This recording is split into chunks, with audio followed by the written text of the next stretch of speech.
بہت حساس نوعیت کی ہوتی ہیں، تو یہ کہا گیا تھا اس نوٹیفیکیشن میں کہ یہ ای میلز بھی جو ہیں وہ ہیک ہو سکتی ہیں، اور یہ باضابطہ سرکاری طور پر ایک نوٹیفیکیشن پہلے جاری کیا گیا تھا، اور اس کے بعد پھر یہ خبر بھی آئی تھی کہ وزیر اعظم آفس میں جو سٹاف کام کرتا ہے اور خود جو ہائیسٹ لیول پر بھی، یہاں تک کہ وزیر اعظم کو بھی یہ خبردار کیا گیا تھا اور ان سے کہا گیا تھا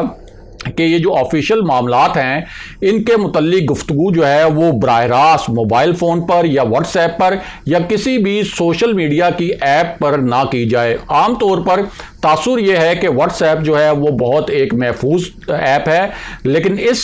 نوٹیفیکیشن میں کہا گیا تھا کہ واٹس ایپ جو ہے وہ بالکل بھی محفوظ ایپ نہیں ہے، اور اسی طرح جو دیگر سوشل میڈیا ایپس ہیں وہ بھی کوئی محفوظ نہیں ہے۔ اور اس وقت اس نوٹیفیکیشن کی ہدایت کے تحت کہ ریڈ زون میں جو عمارتیں واقع ہیں، یہاں تک کہ وزیر اعظم آفس میں بھی ایک سرکولر جاری کیا گیا تھا کہ کوئی بھی آفیشیل آرڈر جو ہے، خاص طور پر حساس نوعیت کے آرڈر جو ہیں، وہ موبائل فون کے ذریعے نہیں دیے جائیں گے، اور جو کمیونیکیشن ہے وہ کوئی انکرپٹڈ وے اس کا جو ہے وہ نکالا جائے گا۔ اب اسی صورتحال میں اس سے پہلے رحمان ملک نے تو یہاں تک انکشاف کیا تھا کہ وزیر اعظم آفس اور ایوان صدر کی، جب آصف علی زرداری صدر تھے تو اس وقت ان دونوں ہاؤسز کی، یعنی وزیر اعظم آفس، وزیر اعظم ہاؤس، ایوان صدر، ان کی جو سیکیورٹی تھی اس حوالے سے کہ بگنگ کے حوالے سے وہ کمپرومائز تھی، اور ان کا یہ کہنا تھا کہ جب اہم کوئی میٹنگ ہوتی تھی تو ریڈیو ٹرانسمیٹر آن کر دیا جاتا تھا تاکہ اگر یہ جو بگنگ ڈیوائسز ہیں وہ اگر کوئی گفتگو ریکارڈ کر رہی ہیں تو وہ گفتگو ریکارڈ نہ کر سکیں، یا جو ہے وہ اس گفتگو کو اچھے طریقے سے اچھی کوالٹی میں ریکارڈ نہ کر سکیں۔ اب اس پوری صورتحال میں نئے اور تازہ ترین اور دھماکہ خیز انکشافات ہوئے ہیں، اور یہ جو انکشافات ہوئے ہیں یہ سرکاری سطح پر ہوئے ہیں اور فوج کی ایک اعلیٰ سطح کی بریفنگ میں کیے گئے ہیں، اور یہ جو انکشافات ہیں ان میں باضابطہ طور پر دو بڑے ایسے پاکستان کے اداروں کا نام لیا گیا ہے اور دو ایسے آفیسز کا نام لیا گیا ہے جو دونوں ہی پاکستان کے لیے بہت ہی زیادہ اہم ہیں۔ ان میں ایک وزیر اعظم آفس ہے اور ایک ہے وزارت خارجہ۔ پہلے آپ کو بتاتے ہیں کہ وزارت خارجہ کے متعلق کس نوعیت کے انکشافات کیے گئے ہیں، کہ وہاں کس قسم کی بگنگ ہو رہی تھی، اور پھر آپ کو وزیر اعظم آفس کی جو بگنگ ہو رہی تھی اور وہاں جو جاسوسی کے آلات کے ذریعے، جو بڑے سوفسٹیکیٹڈ قسم کے آلات ہیں، ان کے ذریعے کس طرح سے پورا ایک جاسوسی کا نیٹ ورک چلایا جا رہا تھا۔ تو معاملہ یہ ہے کہ ایک اعلیٰ سطح کی بریفنگ ہوئی، اور یہ جو بریفنگ ہے یہ army chief general Qamar Javed Bajwa اس بریفنگ میں خود بھی شریک تھے۔ اب یہ بریفنگ جو تھی اس میں ایک طرف تو جو ملکی معاملات تھے ان پر بات ہوئی، اس کے ساتھ ساتھ کشمیر پر جو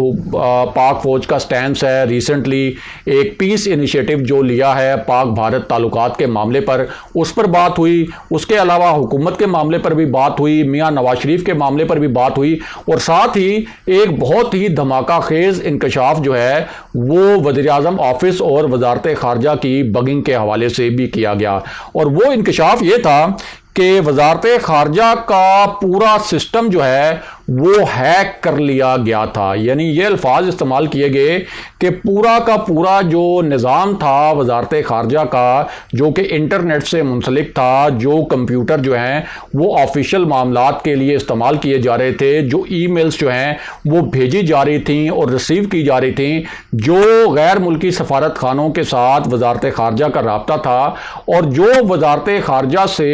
غیر ملکی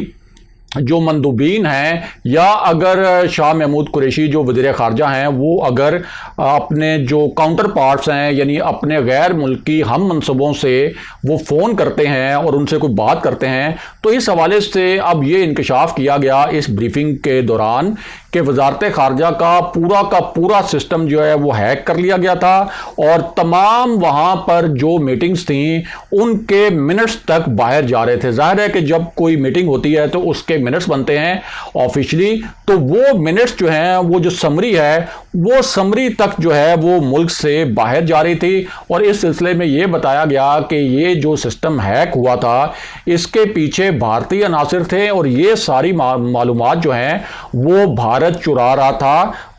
پاکستان کی وزارت خارجہ کی۔ اس کے علاوہ یہ بھی بتایا گیا کہ پاکستان کے جو سیکیورٹی ادارے ہیں انہوں نے ایک اور چیز ڈیٹیکٹ کی، اور وہ چیز یہ تھی کہ وزیر اعظم آفس کی بھی بہت ہی خطرناک نوعیت کی جاسوسی کی جا رہی تھی۔ یعنی اس سے پہلے جو خبریں آئی تھیں، جس نوٹیفیکیشن کا ہم نے آپ سے ذکر کیا، ایک طرح سے اس کی باضابطہ طور پر تصدیق کی گئی، اور رحمان ملک نے جو کنسرنز بتائے تھے کہ کس طرح سے ان کے دور میں بھی وزیر اعظم آفس اور ایوان صدر کی جاسوسی کی جاتی رہی، اب یہ آفیشیل پاک فوج کی سطح پر اس کی تصدیق کی گئی ہے۔ اور اس بریفنگ کے دوران جس میں جنرل باجوہ خود شریک تھے، اس میں بتایا گیا کہ وزیر اعظم آفس کی بھی جو اہم ترین دستاویزات ہیں، جو حساس دستاویزات ہیں، وہ بھی لیک ہو رہی تھیں، اور وزیر اعظم آفس کا جو سسٹم ہے اس کو بھی ہیک کر لیا گیا تھا۔ اور یہ جو ساری دستاویزات ہیں اور ان سے جڑی جو معلومات ہیں یہ بھی بھارت جا رہی تھیں، اور جب یہ پورا معاملہ ڈیٹیکٹ ہوا تو اس کے بعد جو سیکیورٹی ادارے ہیں انہوں نے